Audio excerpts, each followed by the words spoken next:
Meron nga tayong natikman na gourmet bangus na galing pa sa Lingayen, Pangasinan. Na sobrang flavorful, na masarap pang ulam at pwede rin pang pasta. Kaya kung ganitong foods ang cravings mo, halika at samahan mo na ako.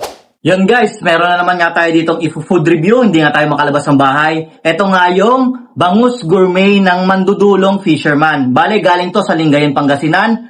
At ang presyo nito guys, 310 pesos lang siya guys. Meron na siyang dalawang flavor, meron siyang original at yung spicy flavor. So guys, hindi na natin patatagalin, tikman na natin to. Yan guys, titikman na natin to yung kanilang spicy. Yan. Oops, yun oh.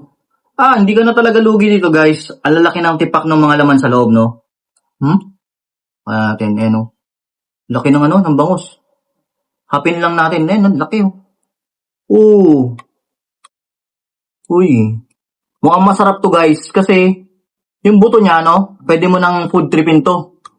Kasi yung pagluluto nito, talagang piniressure cooker nila to. At ang maganda dito, may mga pickles pa siya tapos iba't ibang klase mga herbs na nandoon sa loob. Ang bango. Tignan natin. Yan. So guys, so.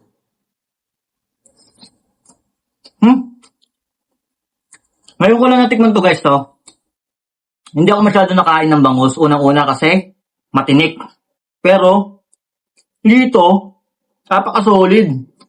Hindi mo naintindihan yung tinik niya.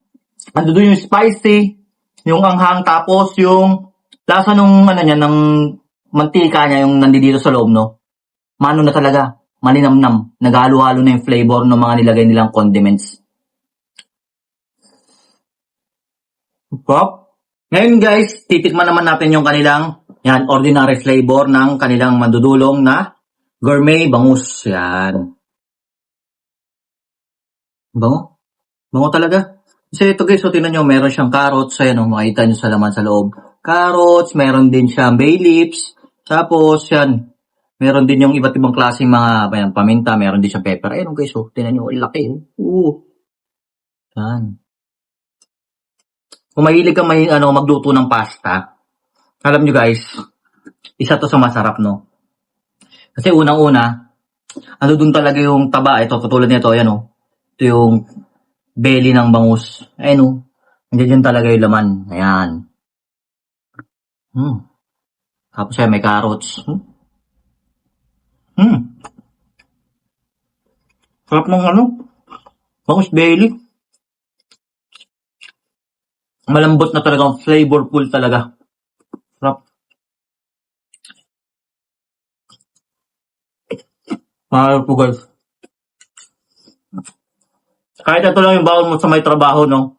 O kahit nasa bahay ka, di ka na magluto, ka lang na mainit na kanin, tapos isapaw mo to, ilagay mo sa ibabaw. Pangkamayan na panlaban talaga. Sa mga gusto nga makatikim ng ganito nga foods, no, yung bangus gourmet na ginawang sardinas, guys, message nyo lang sila dito sa kanilang page. Tapos andito na rin yung kanilang number, yung contact nila, no? Yan, solid guys, promise, apakasarap ng kanilang bangus gourmet dito. So ano pang hinihintay nyo guys?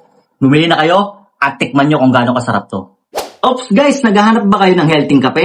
Bakit hindi nyo itry itong Santon Gold Coffee Mix na may glutathione at collagen? At ang maganda pa nga dito dahil meron tong mangosteen, moringa at spirulina. At ang ginamit ng pampatamis dito ay natural stevia. Kaya ano pang hinihintay nyo guys? Mag Santon Gold Coffee Mix na kayo.